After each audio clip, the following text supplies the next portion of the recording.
50 वर्षांपासून राहत असलेली जागा नावावर होत नसल्याने रावेर तालुक्यातील चिनावल येथील धनराज भालेराव हे जागा नावावर व्हावी म्हणून रावेर तहसील येथे आमरण उपोषणास बसले होते।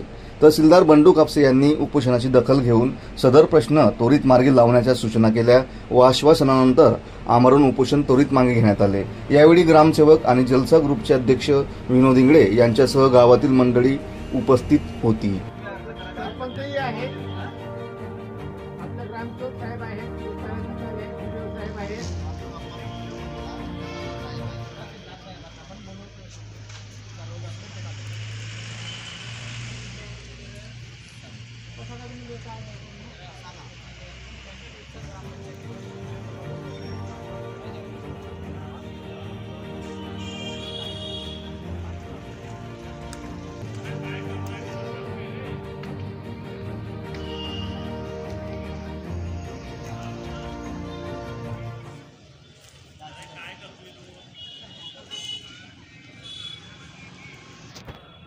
इकडे बघा